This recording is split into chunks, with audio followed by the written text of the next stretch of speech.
Il ne put rien reprendre dans ses paroles devant le peuple, mais étonnés de sa réponse, ils gardèrent le silence.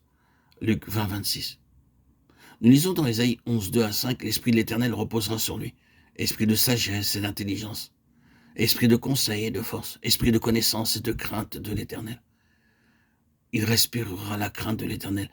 Il ne jugera point sur l'apparence. Il ne prononcera point sur un oui-dire, mais il jugera les pauvres avec équité.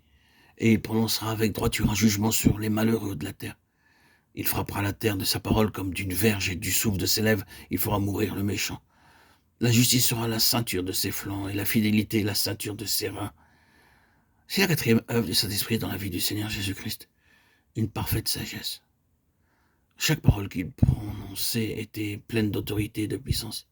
Voyez Matthieu 7, 29, car il enseignait comme ayant autorité, non pas comme leurs scribes. Et Jean 7, 46, les huissiers répondirent, jamais homme n'a parlé comme cet homme.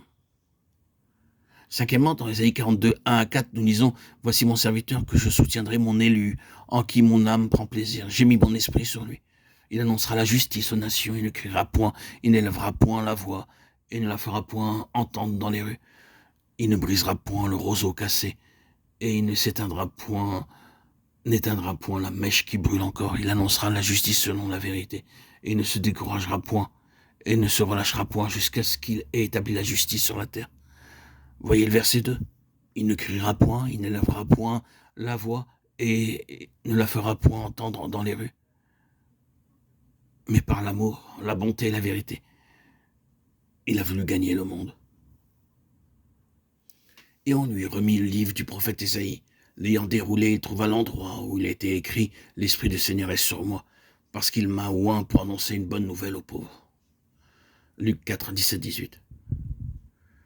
La sixième œuvre du Saint-Esprit dans la vie du Seigneur Jésus, nous la trouvons dans Ésaïe 101, 1 à 3. « L'Esprit du Seigneur, l'Éternel, est sur moi, car l'Éternel m'a oint pour porter de bonnes nouvelles aux malheureux.